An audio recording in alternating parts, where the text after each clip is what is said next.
Assalamualaikum warahmatullahi wabarakatuh. Kembali lagi di channel saya. Dalam video kali ini pembahasannya tentang pengantar tasawuf atau penyebaran tasawuf di Nusantara. Apakah bercorak Al-Ghazali atau bukan? Nah, saya akan membahas pengantarnya saja, mungkin dengan singkat-singkat, tidak membahas secara detail.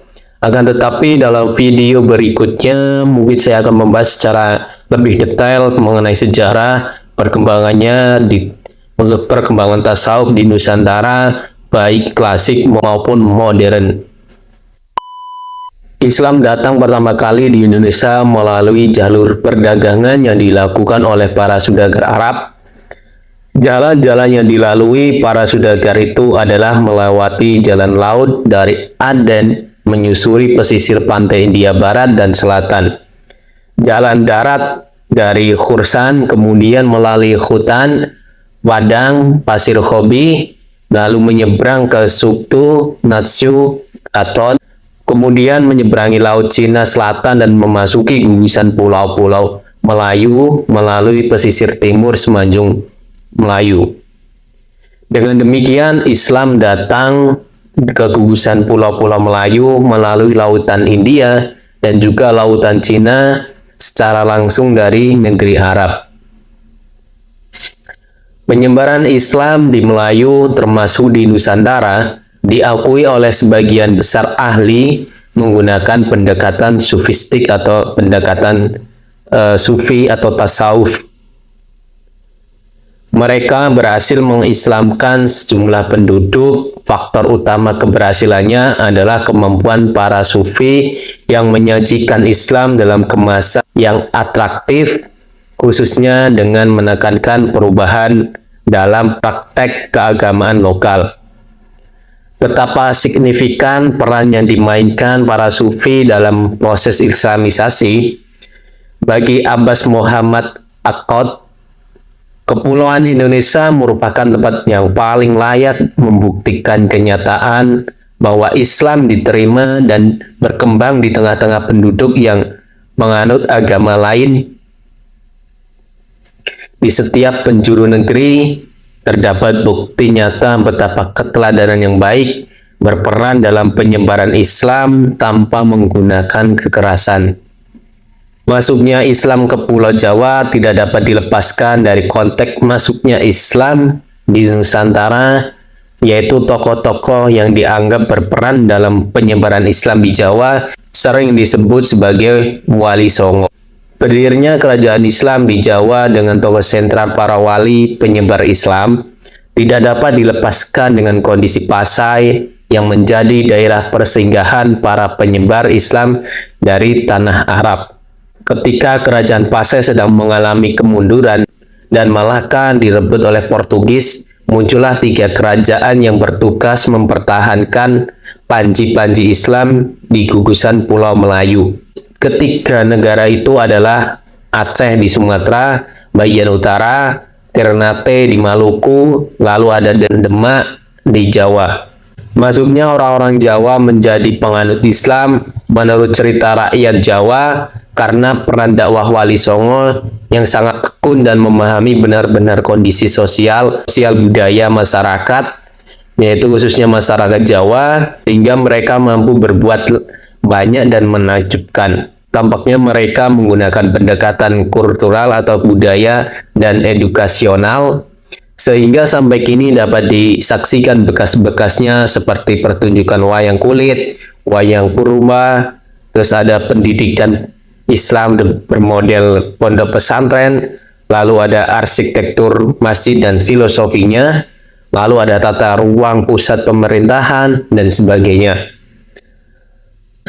Tampaknya para wali itu dalam dakwah keagamaan menggunakan pola yang akomodatif, sehingga islamisasi di Jawa mengesankan banyak orang.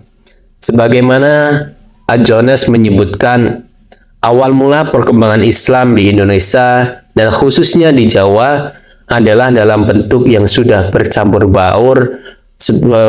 baur unsur-unsur India, Persia, itu terbungkus dalam praktek-praktek keagamaan. Lantas sesampainya di Jawa, praktek-praktek keagamaan yang sudah tidak murni lagi, itu bercampur pula dengan berbagai variasi praktek keagamaan setempat atau keagamaan lokal, baik kepercayaan agama dan kepercayaan lokal seperti Hindu maupun Buddha. Para wali itu identik dengan tokoh karismatik yang lazim dikenal sebagai penganut ajaran ulama-ulama sufi atau ulama-ulama torekot atau pemahaman melajari ilmu-ilmu tasawuf.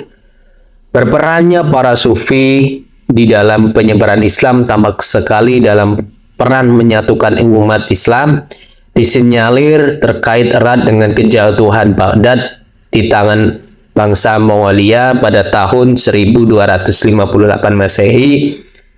Penyebaran torekot sufi ternyata sampai pulau Tanah Jawa, sehingga banyak dijumpai orang-orang Jawa, Sunda, Madura, dan lainnya yang beragama Islam menjadi penganut torekot tersebut.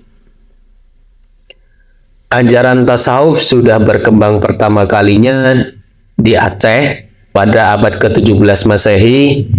Paham Syekh Siti Jenar juga diperkenalkan pada sebagian masyarakat yang mempelajari agama, mengingat sebagian besar penduduk daerah ini, yaitu khususnya Nusantara, yaitu menganut mazhab Syafi'iyah dalam bidang fikih, sedangkan ajaran tasawuf yang diajarkan dalam perkembangan sampai dengan sekarang adalah ajaran tasawufnya Imam Ghazali. Berdasarkan Babad Cirebon Purwaka Caruban Negeri, ketika kerajaan Pasai mengalami kemunduran, seorang warga Pasai yang bernama Fadlillah Khan, biasa disebut Wong Agung saking Pasai, datang ke Pulau Jawa, terutama Demak dan Cirebon pada tahun 1521 Masehi. Setelah kerajaan Demak berdiri, Islam tersebar demikian cepat di seluruh pelosok Pulau Jawa. Keharuman nama Demak sebagian basis penyebaran Islam di Pulau Jawa sesungguhnya tidak lepas dari peran Wali Songo. Meskipun tidak membawa bendera tertentu kecuali Islam Ahlu Sunnah wal Jamaah, metode dakwah yang digunakan para wali itu adalah penerapan metode yang dikembangkan para ulama sufi dalam menanamkan nilai-nilai ajaran Islam melalui keteladanan yang baik sebelum berkata-kata. Imam Ghazali menyatakan bahwa hakikat tasawuf adalah ilmu dan amal yang membuahkan akhlak terpuji, jiwa yang suci, dan bukan ungkap-ungkapan teoritis belaka. Sikap keteladanan merupakan salah satu keunggulan yang dimiliki para wali yang berjiwa sufi dalam menyebarkan Islam. Di samping mereka memiliki pengetahuan, pengalaman yang luas, dan penguasaan terhadap budaya masyarakat yang menjadi tempat tujuan dakwah mereka. Sejarah Babat Jawa membuktikan dan menjelaskan pergulatan antara spiritualitas Islam dengan spiritualitas Hindu-Buddha. Dengan adanya keunggulan agama baru yang dibawa oleh para wali sufi, kenyataan ini membuktikan para penyebar Islam dengan semangat spiritualismenya berjalan pada jalur generasi Muslim abad pertama. Para wali itu memang tidak meninggalkan karya tulis seperti para tokoh sufi lainnya. Jejak yang ditinggalkannya terlihat dalam kumpulan nasihat agama yang termuat dalam tulisan para murid dalam bahasa Jawa. Tulisan yang berisi catatan pengalaman orang-orang soleh yang menegaskan bahwa latihan-latihan spiritual atau biasa disebut riyadoh sangat diperlukan dalam rangkaian pembersihan hati dan menjernihkan jiwa untuk mendekatkan diri kepada Allah, yaitu dengan mengantarkan seseorang pada alam rohani ketika jiwa merindukan Allah hingga memperoleh titisan cahaya ilahi. Hubungan intim dengan Allah tidak dapat dicapai oleh jiwa yang berwawasan materialisme, yang menyibukkan dirinya dengan rasa tergantungan pada dunia yang fana dan materi, dan jauh dari agama dan Allah. Dari pemikiran dan praktek-praktek tasawuf tersebut diperoleh kejelasan bahwa corak tasawuf yang dianut para wali itu adalah tasawuf sunni. Misalnya, Al-Ghazali. Sufi sering menjadikan karya-karya Imam Ghazali sebagai referensi mereka. Bukti nyata yang mengenai hal ini terdapat dalam manuskrip yang ditemukan oleh Darwas yang diperkirakan ditulis pada masa transisi Hinduisme pada Islam pada masa Wali Songo, yaitu ketika Wali Songo masih hidup. Dalam manuskrip itu menguraikan tasawuf itu terdapat beberapa paragraf yang dinukil oleh kitab Bidayah Al-Hidayah karya Imam Ghazali yang menunjukkan bahwa tasawuf Sunni berpengaruh pada saat itu.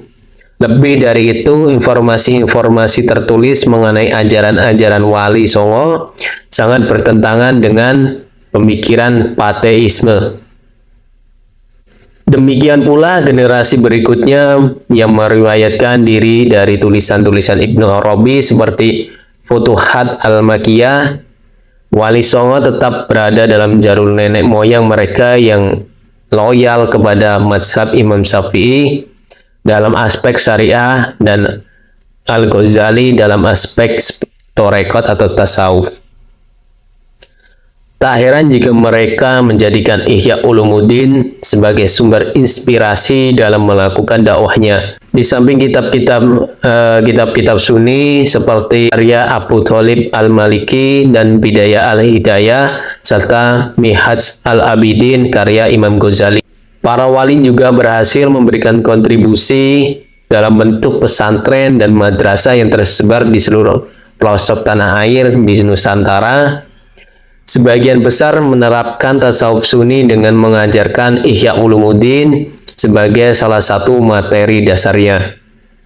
Selain Wali Songo, ternyata masih banyak tokoh sufi di Jawa yang tidak kalah penting. Ulama-ulama itu merupakan generasi pelanjut perjuangan para wali. Salah satunya di Jawa Barat tercatat namanya Haji Abdul Muhyi Pamijahan, seorang ulama penyebar Islam di kawasan selatan Jawa Barat yang lebih dikenal umum sebagai seorang wali. Beliau adalah murid dari Syekh Abdul Rauf Singkili, yaitu Sufi Aceh. Beliau aktif menyebarkan torekot Syatariah di Jawa dan Semenanjung Melayu.